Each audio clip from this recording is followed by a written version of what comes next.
one of the things, in my own experience and in work with clients, some of these mental models that feel really sticky and that kind of act as like a glue for sticky emotions in our mind-body system.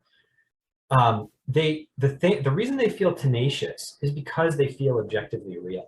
Like for example, do you feel like you've gone through something either in classes with me or in life in general, where you've had something that felt objectively real to you, and then you went through something transformative, and then all of a sudden it was like, oh, that's not true. That's actually not true. But it's like you get it at the gut level. Yes. Okay. Yeah. Yeah. No, it's shocking when it happens, right? Like Yeah. if I didn't trust somebody and I made up this whole thing about them and I realized, oh, I misinterpreted. Oh, because it was like, that's not who they are at all. I really was, because my nervous system was activated, I then really project somebody more threatening or more whatever. Yeah. Yeah. Yeah, exactly. And it's like, right, we kind of expect that they're going to be one way, and then like when we get into a deeper level of healing and embodiment and homeostasis, it's sort of like, oh, they don't seem dangerous all of a sudden when they were before, but they haven't changed. So Right. Yeah. I've seen that so many places in my relationships of how I used to experience my sister, my brother, whoever, and now this kind of new I that's just happening all by itself, just like we're talking about.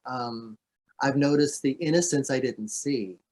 I was kind of projecting a intentionality when from a stress state, but now that I'm more in my body, I see an innocence, or I could see the vulnerability beneath. I just have a sense, right? Kind of like the sense of being lied to. I also have the sense of the truth. I have the sense of like who this person is from, if my mind doesn't throw the filter in, how am I actually experiencing this person? Right? Which is different than my mind protectively being the filter.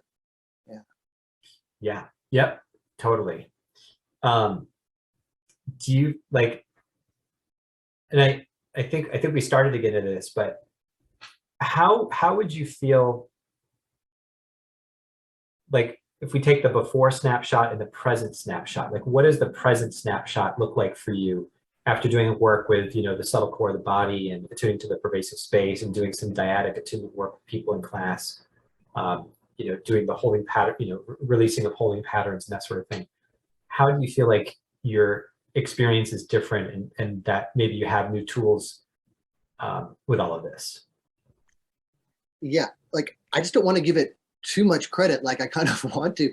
I've changed so much. I mean, I don't know if it was just my time to, but I feel like it feels to me it's the practices have supported this thing that wants to happen. So I don't know if everybody's gonna like blossom like I have, but I feel just on fire. So my potentiality just feels unleashed because I was blocked so much in this power center, right? My mind was so overriding things I knew to be true. And now there's like this power for love, where before I'd kind of like, I was just, I felt like I was I didn't trust myself enough. Like the mental criticism, the shame, there's all these layers in between this flow and kind of manifesting. And then through the practices, so they're releasing, right? These layers have been, you know, these veils have been getting thinner and thinner. So like yeah, it's completely different. I just feel really good most of the time. Now, I don't know if everybody's going to feel that way, but like my energy is just flowing. So perceptually, I'm writing all the time. Things are on fire. Everything's alive for me now in a way it wasn't. Like I would read about the Holy Grail, right? Some Arthurian thing. Now I know it's about energy. We're so disembodied. All these historical myths, it's about energy, right? I was seeing it as about some gold, like just some abstract thing. Like it wasn't even in reality. In reality is embodied and it's energetic. And so the whole past knew that differently. So when I study anything, I can feel the energetic embodied experience of it as opposed to my idea of it, right? So Oh, yeah, that's just, beautiful. yeah, just more alive and more healed and more empowered and more loving. Yeah. Awesome. No, Yeah. I'm so I didn't happy think for for you. loving, but What was that? everything's balance. I was always loving, but like I would kind of either be in my head and be smart, or be in my heart and be crying all the time, or be in my belly doing jujitsu all the time.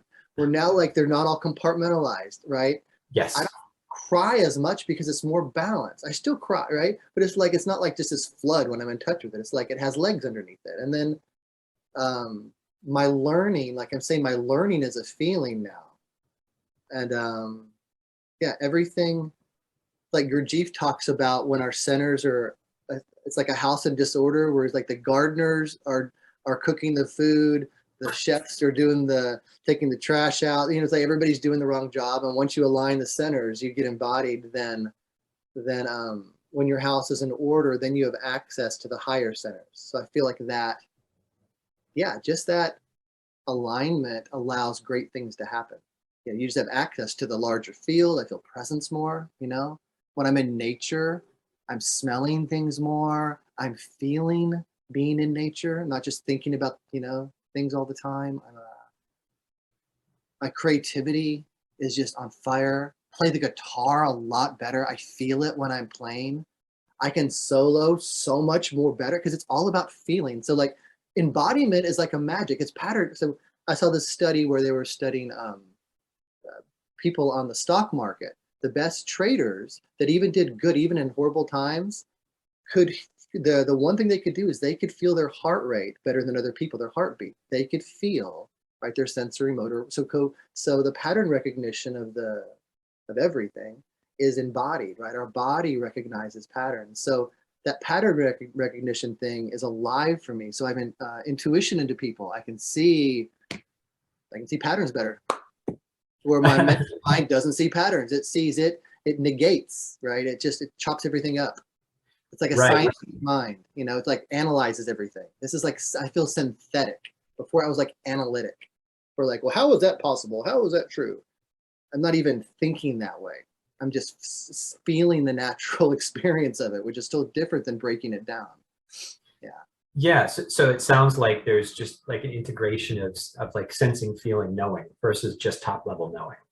Right. Which is so different than the other, right? So different than being a step away from and looking at.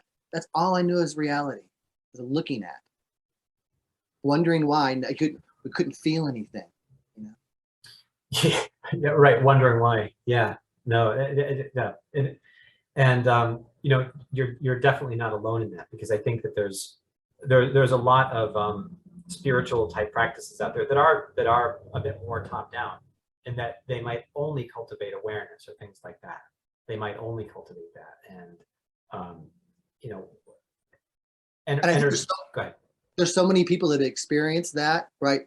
There's so many people that have had the non-dual presence experience, but it didn't. It's like we felt the rain, but it didn't come down to the roots. Where this practice is perfect for people that are already familiar with presence. You can feel it, but it hasn't transformed you yet. This is the fit of fits for that group. That yeah, that has certainly been my experience. It's certainly been my experience, and I you know, I'm glad that it's been